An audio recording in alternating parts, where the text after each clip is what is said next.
So let's look at a fairly classic example. 2 fair dice are rolled. So first off, we're going to list the sample space. And I should be a little bit more specific with my language here. Specifically, we're listing the sample space of outcomes. Right? Each of these things we're listing is a possible outcome. So writing this out is something it's not bad to be fast at because occasionally people ask examples like this. So when I'm thinking about rolling 2 fair dice, I'm thinking of different colored dice. I'm thinking one is red, one is green. So that we can kind of differentiate between when the red one is like a 2 and the green one's a 3 versus when the red one's a 3 and the green one's a 2. Right? Those are different events, even though they have the same like total of the dice. So make a little table. And on top, we're going to have the green die. And on the side, we're going to have the red die. And the green die could either be a 1, a 2, a 3, a 4, a 5, or a 6. I suppose I should have said they're 6-sided die. So if someone's talking about rolling dice and they don't specify a different size, they mean a 6-sided die. Although there are lots of other different size dice. There's 4-sided, 8-sided, 12-sided, 20-sided, 10-sided, which is kind of weird. And then the red die can also have the same possibilities. A 1, a 2, a 3, a 4, a 5, or a 6. It's really, really lovely sounding out there. So then we're going to look at all the possible combinations. So we could have, and I'm going to write them all in the same color. So a 1 and a 1, a 1 and a 2, a 1 and a 3, a 1 and a 4, a 1 and a 5, a 1 and a 6, 2 and a 1. And so it gets to be a little tedious. I think you get the idea.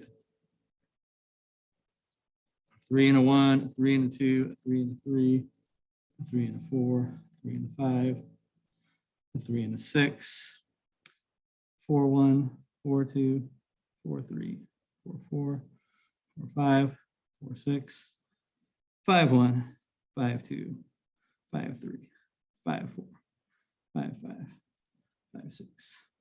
And finally, 6, 1, 6, 2, 6, 3, 6, 4, 6, 5, 6, 6. Whew. Okay, so this is our sample space. These are all possible outcomes. And the size of our sample space is 6 times 6, which is 36. Which makes sense, right? You have 6 possibilities for one die, 6 possibilities for the other. You multiply them together. That's all the different things that can happen. So let's look at some questions. So let's let A equal the event of rolling a sum of 7. People don't usually say this. They said, like, if I was saying this, I'd be like, I rolled a 7, right? Which means the 2 dice add up to 7. So what's the probability of A? Well, it's the number of ways of getting A, or the number of outcomes that have A, divided by the number of outcomes of the total sample space. So something worth noting about, especially if you draw the table this way, is that each diagonal from upper right to lower left gives you the same sum. So this diagonal here adds up to 2. This diagonal here adds up to 3. This diagonal here adds up to 4. Adds up to 5. Adds up to 6. Adds up to 7. 8, 9, 10, 11, and 12. It's a really kind of nice way of thinking about organizing our thoughts. So we can look at this and be like, oh, well, there's 1, 2, 3, 4, 5, 6 ways of rolling a 7. So our probability here is going to be 6 out of 36, which we should reduce to 1/6.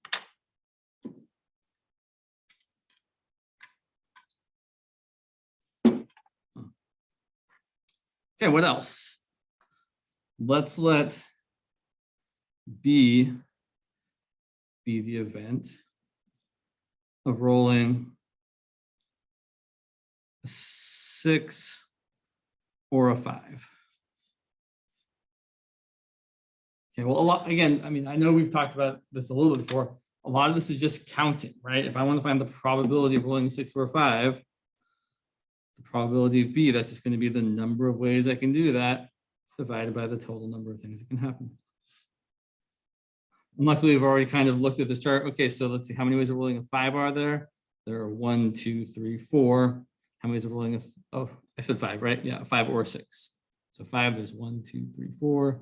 6, there's 1, 2, 3, 4, 5. So it looks like there's going to be 4 plus 5 out of 36, which reduces to 1/4. So 25% chance of rolling a 4 or a 5. Questions so far? Okay. So a couple more examples. Let's let C be the event of rolling at least a 10. Okay. So if I'm rolling at least a 10, I can roll either a 10 or what? What are my other options? Right. Right. So gotta be careful with the language, right? Some people, it's not, if I said at most 10, it'd be everything up through 10. 1, 2, 3, or not 1, right? Because 1's not a possibility, but 2, 3, 4, 5, 6, 7, 8, 9, 10. So the probability of rolling at least a 10 is exactly the probability of rolling a 10 plus the probability of rolling 11 plus the probability of rolling 12. We can just add these together like this because they're all distinct from each other, right? You can't roll a 10 and an 11 at the same time. It's either a 10 or 11. So it's going to be, let's see. So there's, oh, yep, there's still a table. 1, 2, 3 ways of rolling a 10 out of 36 possibilities, plus 2 ways of rolling an 11, plus 1 way of rolling a 12, which will be 6 out of 36, which will be 1/6.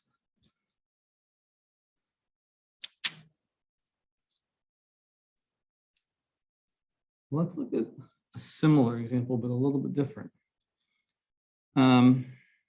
Yeah.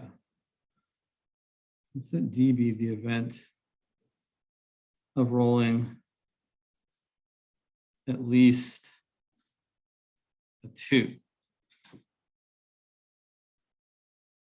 Oh man, I don't want to do all that, right? If I was going to find the probability of D, that's going to be the probability of rolling a 2 plus the probability of rolling a 3, a 4. I mean, I can count that high, but I don't want to do that work. The bigger point is we don't have to do that work. The continuous or the binomial probability thing, right? Not quite. You were so close with the. I think. What's that? The Poisson one? No, so it's less complex. What we're looking for here is instead of calculating this thing here, we're going to find the. Oh, well, I asked a dumb question. Actually, it's not a dumb question. It just wasn't a very well thought out question. What's the probability of rolling at least a 2? Well, what's the smallest thing you can roll? I can't roll a 1. If I'm rolling 2 dice, I can't roll away so that the 2. Right. So the probability of rolling a 2 is, or sorry, probability of rolling at least a 2 is 100%. So those are all the possibilities.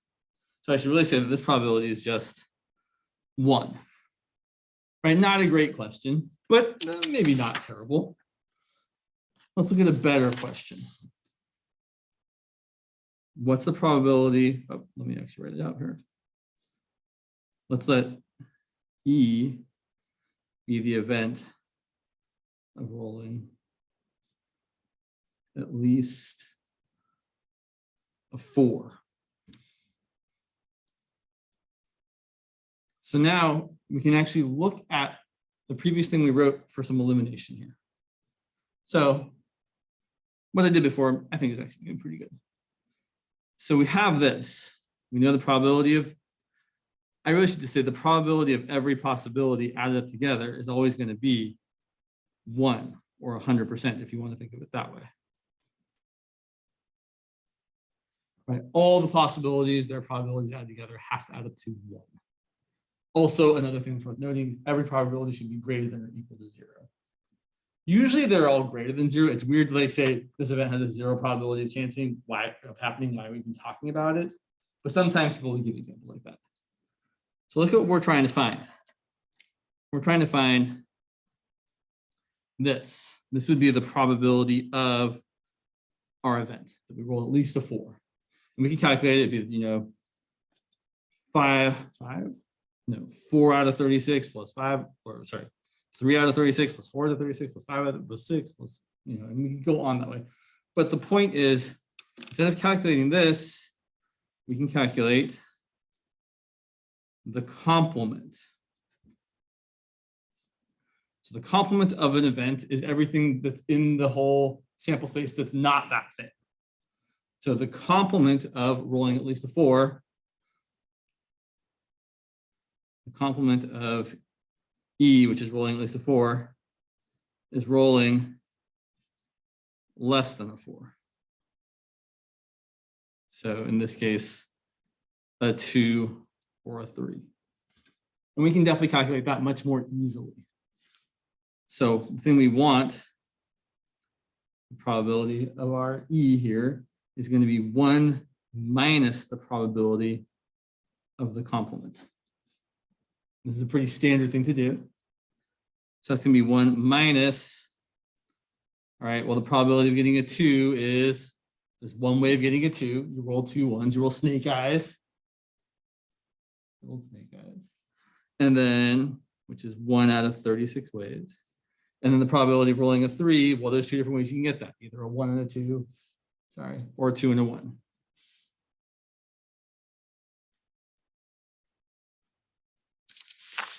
So calculating that, we've got 36 out of 36 minus 3 out of 36, which is 33 out of 36, which reduces to 11 out of 12.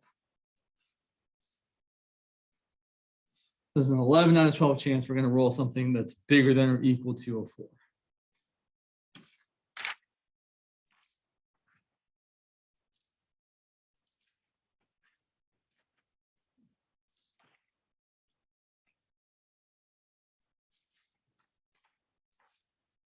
Let's look at a different example, but still with the die. So let's say we're going to roll now just one fair 6-sided die. I should also mention, right, if no one says anything about being fair or not fair, we assume a thing is fair, right? Someone says we flip a coin, we're making the implicit assumption that it's a fair coin. Someone says roll a 6-sided die, so we're making the implicit assumption it's a fair die. So roll one fair 6-sided die, and we know the possible outcomes are going to be rolling a 1, a 2, a 3, a 4, a 5, or a 6. And we're going to let A be the event of rolling an even number. So A is the event consisting of the outcomes 2, 4, and 6. And B is the event of rolling a multiple of 3. So B is going to consist of the outcomes 3 and 6. And this one is sometimes it's worth illustrating things with a Venn diagram. It's a useful visualization.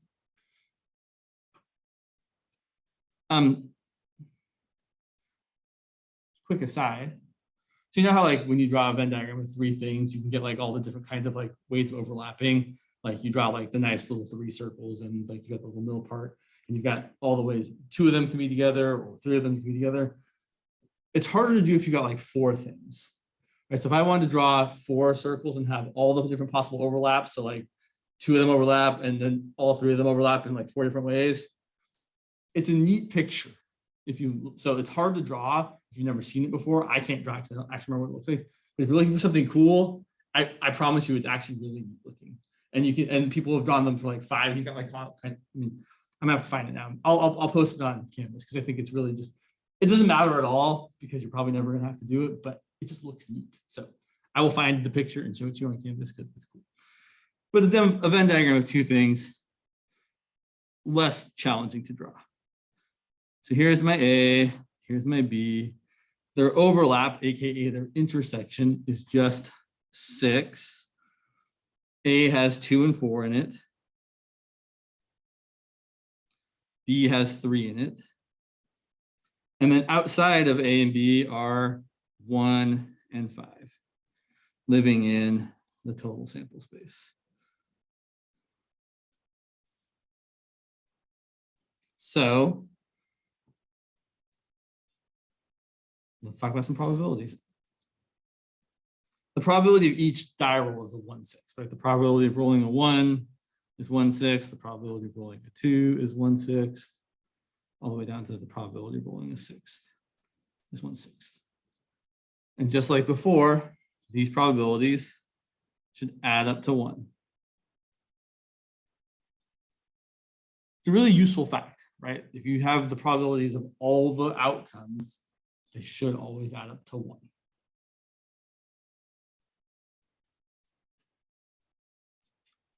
So what's the probability of A? Well, it's 1/6 plus 1/6 plus 1/6. Or more easily, it's just 3 things out of 6 possible things.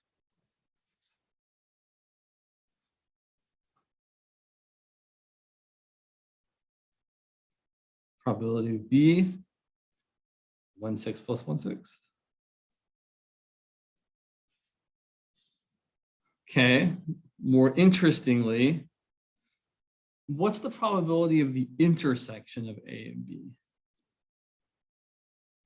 So when I hear the word intersection, I think of overlap, right? Intersection is all the things that are common to both A and B, or where A and B overlap. In this case, the event is just 6. Right? A and B happening is when we roll a 6. So that's going to equal the probability of rolling a 6, which is just 1/6.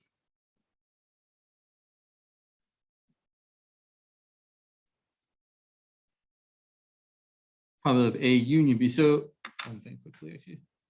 When you see an intersection, you think of an overlap. You can also think of a and. We want A and B to happen. Oh, they only both happen when we roll a 6. Right? If I roll a 4, they didn't both happen. If I roll a 3, they didn't both happen. If I roll a 6, oh yeah, I rolled an even number that's also a multiple of 3.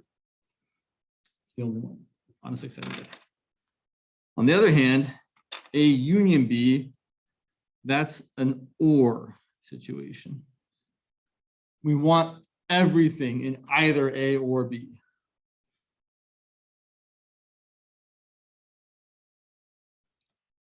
And there's a couple ways of thinking about this. So we could just look, right? There's 1, 2, 3, 4 things in A union B, either A or B. So it's probably going to be 4/6, which we can reduce to 2/3. But it's not always easy to draw a Venn diagram for a thing, right? We could have something much more complicated where we don't know all the things, all the pictures, and this might be really hard to draw. So we want more of a generalized formula for calculating A union B and its probability. And here's what it is. The probability of A union B is the probability of A plus the probability of B. There's a little bit more. So if we look at that, if I do A, and then I also do B, I'll leave myself some space here. Probability of A is 3/6. Probability of B is 2/6. But look, I've double counted. I've counted the 6 in the intersection twice. So I need to actually subtract off the intersection 1 time. And that's how we calculate the probability of A union B.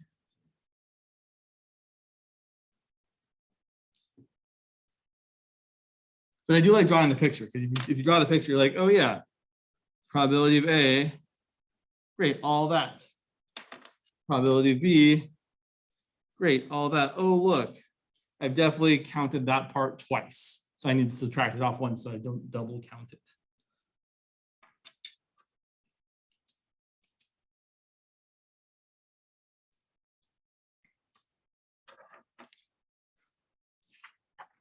Let's see, what else here? There's something that, there's a problem we were doing earlier that I thought was really neat. But we'll come back to that. Oh, yeah, of course, yeah.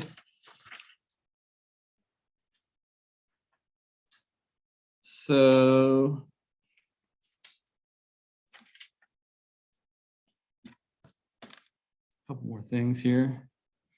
For this particular example, A being 2, 4, 6, and B being 3 and 6. A complement is just everything that's not in A. So I think of the complement as the entire set. I mean, I like I'm special. The complement is the entire sample space minus A. This is kind of how we write set subtraction. So we're just taking the set consisting of everything and subtracting off what's in A. So we're going to get the set consisting of all the odd numbers, 1, 3, and 5. This is more probably complicated than we actually need to make it. Right? We can just say B complement, look for all the things that aren't in B. Okay, that's going to be 1, 2, 4, and 5. A couple of useful things to know about sets and their complements. Thing 1, sure, thing 1. A intersect A complement. There is nothing, right? There's nothing in the intersection of a set with its own complement. They are mutually exclusive. You write the empty set like that, or you can write it like this.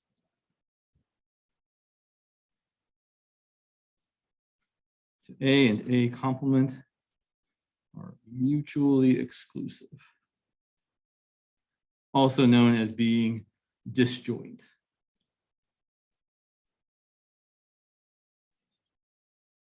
And the other fun fact about a set and complement is that their union is the entire set.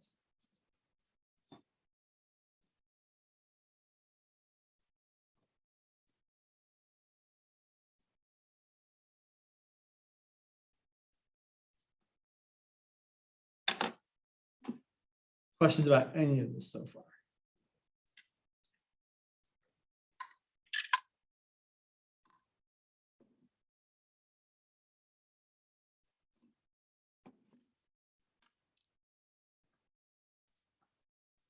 I should mention, just because it comes up later on, mutually exclusive is not the same thing as being independent.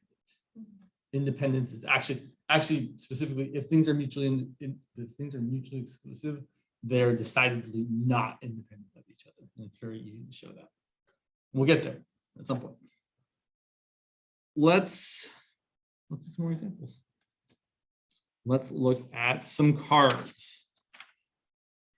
Oh, sorry. Try not to go too fast. Get going. So, cards.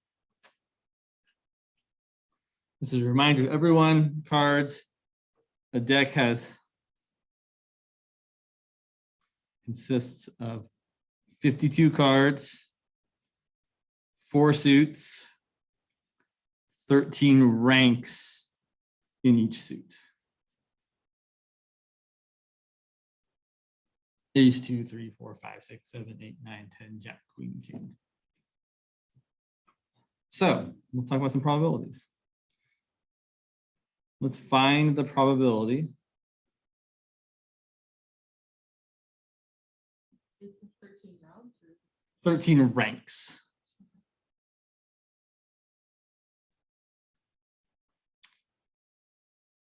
So find the probability that the first card drawn from the deck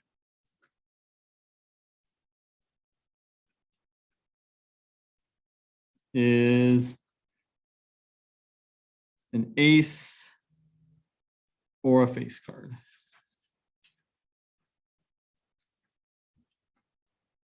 All right. So let's call being an ace event A. Let's call being a face card event B. And we want to find the probability of A union B. Okay, we're going to use our usual formula for A union B. It's going to be the probability of A plus the probability of B minus the probability of A intersect B. All right, so now we actually have to know how many aces are in the deck. Show me your fingers. Yes, thank you. Right, four aces, four of any particular rank. So there's going to be a 4 out of 52 chance of drawing an ace for the first card. And there's how many face cards are there? So jacks are face cards, queens are face cards, and kings are face cards. There's 4 of each of those, so there's 12 face cards. So there's a 12 out of 52 chance of drawing a face card. Okay, and then we have to subtract off the probability of A and B, the probability of drawing an ace and a face card, which is impossible, right? Being an ace and being a face card are mutually exclusive. You can be one or the other. You can't be both at the same time. We'll do another example in a second to kind of show the difference between this and that thing. So we're going to be subtracting off 0. So this is going to end up being 16 out of 52, which reduces to 4 out of 13. I would encourage everyone to get very, very comfortable with the fact that 4 times 13 equals 52. Because a lot of these are going to reduce by a factor of 2 or a factor of 4. All right, same question, but now we want to know the probability of the first card being a heart or a queen.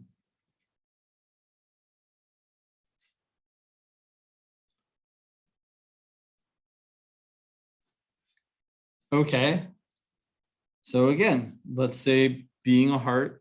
I mean, you could actually literally write out prop P of heart, but usually it's nicer to give things like capital letter names so that you don't have to write out longer stuff. So that's mostly why we do this. We call drawing a heart event A, drawing a queen event B. All right, so the probability of A union B, drawing a heart or a queen, is the probability of A, that's the probability of B, minus the probability of their intersection. Okay, how many hearts are there?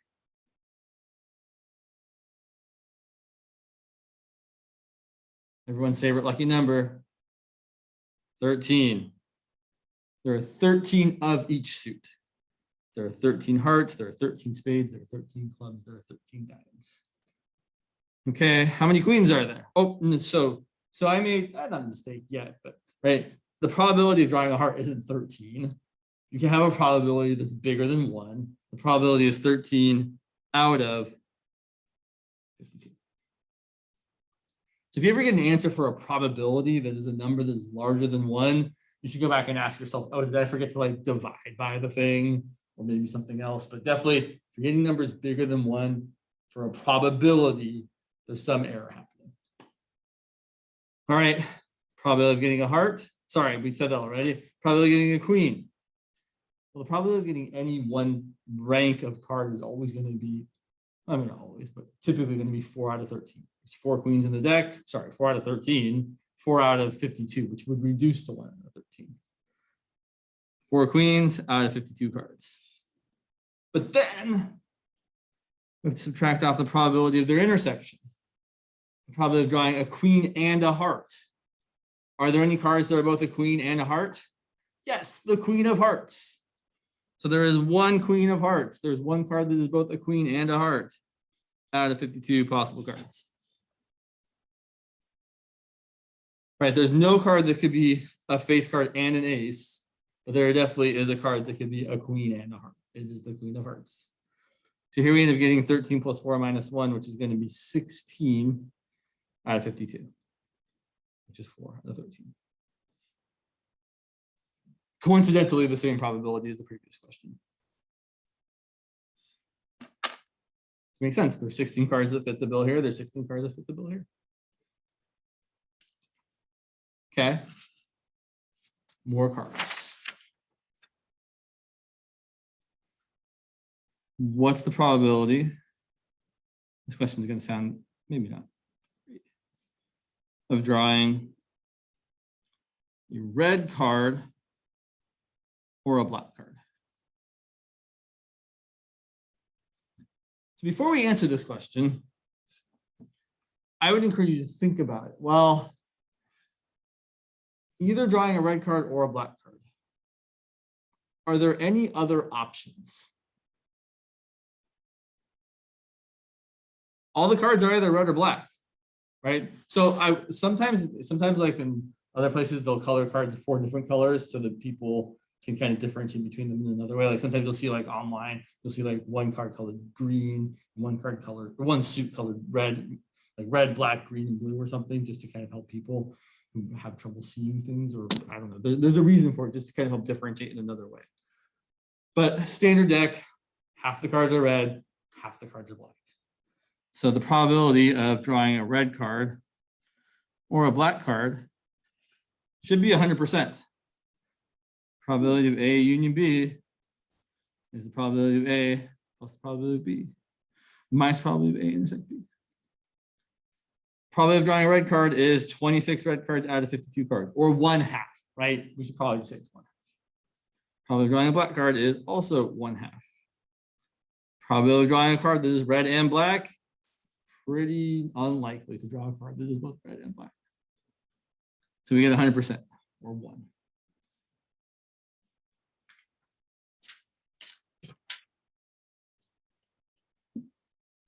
Then things get a little more complicated when we start talking about poker hands.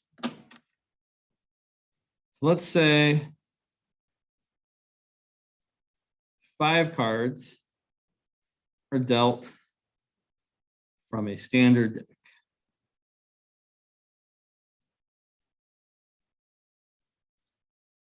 What is the probability that, and we'll do a bunch of questions here. Let's look at the first one.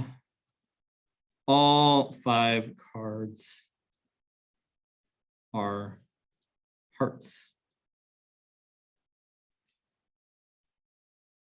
Okay, so there's a really, really long way of doing this, and there's also a much, much shorter way of doing this. The long way would be to say, okay, so what's the probability of the first card's a heart? Well, 13 out of 52. What's probably the second card's a heart? 12 out of 51. So the long way, you could do it like this. Say, okay, well, 13 out of 52 times 12 out of 51 times 11 out of 50 times 10 out of 49 times 9 out of 48. Can you do that one summation thing? Not quite a summation. We'll see in just 1 second. But here, the way I've written this, order matters, right? Like for instance, I'm saying like I pick maybe the ace of hearts, and then the 4 of hearts, and then the 9 of hearts, and then the 8 of hearts, and then the 6 of hearts. But I don't really care if I pick those cards in that order or any other order. So I'm gonna have to take this thing I've calculated and divide by 5 factorial, because I don't care which order those 5 cards come up, right? If it's, I know, if I got, ace, 5, 9, 10, 8, I don't care if they come up in that order, or ace, 9, 10, 8, 5, or any other one of the 5 factorial ways of ordering these 5 particular cards.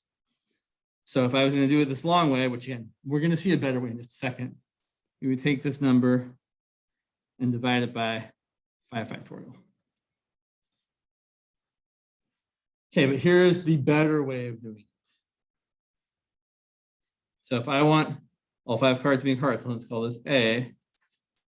The probability of A is the number of outcomes that are A divided by the total number of outcomes.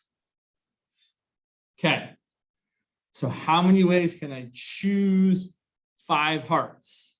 Well, how many hearts are there to choose from? 13. So the number of ways I could choose any 5 hearts would be 13 choose 5. How many ways can I choose any 5 cards? Well, there's 52 total cards to choose from. So I can choose any 5 cards in 52 choose 5 ways. Interesting.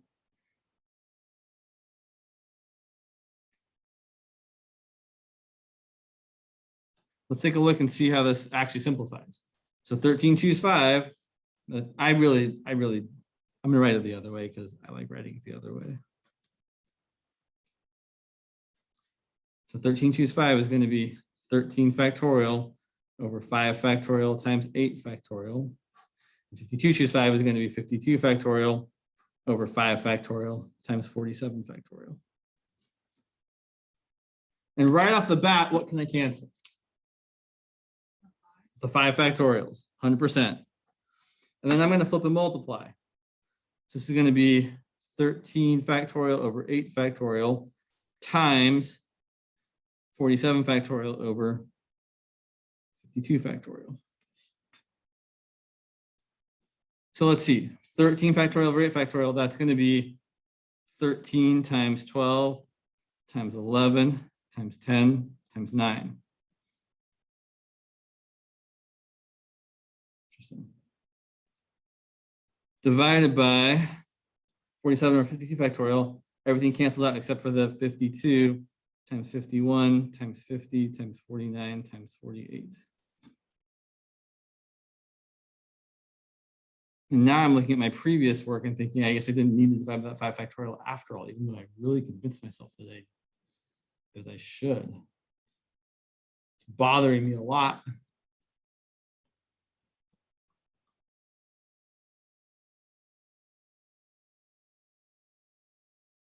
I guess it does make sense that you wouldn't divide by 5 factorial. Sorry about that. That's unfortunate.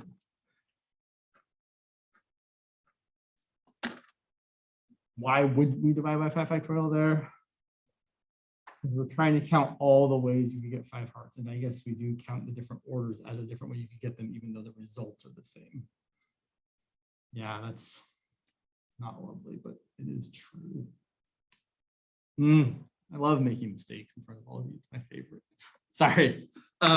So the short end of the story is when you're trying to find the probability of getting a certain hand, it's typically the numerator, the number of ways of getting what you want, and it's typically going to be like using the choose function. You'd be like, oh, I've got these cards I'm limited to because I want to get all hearts. And I'm going to say, well, how many ways can I pick? 5 hearts out of all the hearts. And then typically in the denominator for these kinds of things, it's almost always going to be 52 choose 5, because you're going to have the deck of all 52 cards and you're choosing any 5 of them. So there are literally 52 choose 5 possible poker hands. And we want a very, very small amount of them. I mean, I guess it's not that small. 13 times 12 times 11 times 10 times 9 is still a not insignificant number. If you wanted to simplify this further, you'd probably need a calculator. I should say you can cancel some stuff here, right? Like 13 and 52 cancel to give me a 1/4. I don't want to write over this stuff, so I'm going to get. Like if you, just to point out that if you had to do this work because someone wanted you to simplify it, you should always be able to simplify this down to just having a numerator. You should be able to make the entire denominator. Oh, not in this case, sorry, vice versa. 13 over 52 leaves me with a 4. 12 over 4 leaves me with a 3. 3 over 15 leaves me with a 7. Sorry, 3 over 51 leaves me with 17. 10 over 50 leaves me with a 5. I don't think I can factor. I don't think I can cancel the 11 with anything. So I think I'm left with a 99 over 17 times 5 times 49 times 48. There's probably another factor of 3 I can cancel, but it seems good enough. this is not the part we should focus on. Right? I know people want you to simplify things, but if you're taking a test, this is like the last thing you should do, right? You should leave your answer like this. And then if you have time, you can go do more work on it. Let's look at a couple more examples.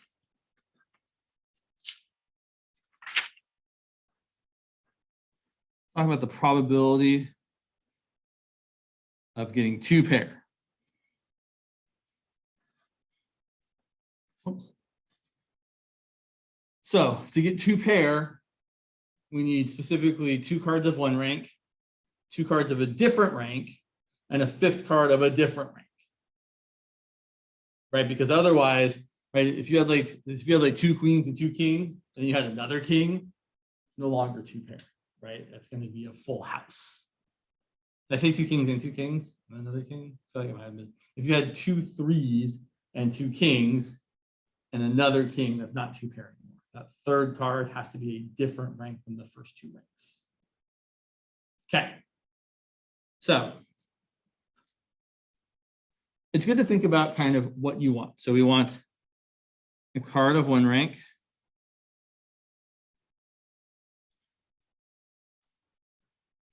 I should really say not just one card. We want two cards of one rank. Then we want two cards of a different rank. And then we want one final, of another rank. Okay. So how many choices are there for two cards of one rank? Well, let's pick the rank first. How many different rank choices are there in a deck of cards? Ace, 2, 3, 4, 5, 6, 7, 8, 9, 10, 11, 12, 9, 10, 11, 12, 9, 10, Jack, Queen, King. There are 13 different ranks. So to pick one of them, we're going to say 13, choose one. And then we want two of those cards. So of the four different suits in whatever rank we've chosen, we're going to pick two of them. Okay. Now we're going to multiply that by, we're going to do the same thing over here, but now we've picked one rank. Let's say we picked eights. So now eights are no longer allowed to be picked, right? So if we pick more eights, we wouldn't be getting two of a kind. So now we're going to pick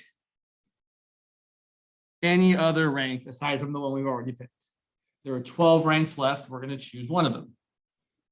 And then we're going to say of those, of whatever rank we've picked, we want two of those cards. So of the four different suits, we're going to choose two of them.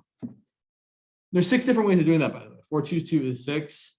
You can pick ace heart, ace club, ace diamond, spade heart, spade club, spade diamond, or diamond heart, or diamond club, or club diamond. Club heart, sorry. There's 6. I just always mess up saying them because like I get confused.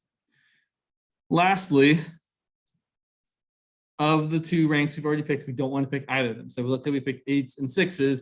We don't want either of those. Those are the 11 ranks left to pick from. And we're going to choose one of those cards. But then, of that one rank we picked, there's still 4 different possible cards we could have picked. So there's 4 choose one ways of picking the one card of the last rank. Notably, if you think about it, if I pick 8s, if I pick 2 8s and 2 6s, so if I eliminate all the 8s and all the 6s from my list of choices, I've subtracted off 8 cards from the deck. 52 minus 8 is 44, and there are exactly 44 choices left for my last card. Now, this is one where the order actually, the way we've ordered things actually is making a small difference in that it doesn't matter if I pick the 2 8s first or the 2 6s first. Getting 2 8s and 2 6s or 2 6s and 2 8s, I don't care. So we actually do have to divide this by 2 because there's actually a different way of calculating this. But let's finish it this way first. So we're going to get this, and it's going to be the probability of 2 pair is going to be this whole thing we calculated.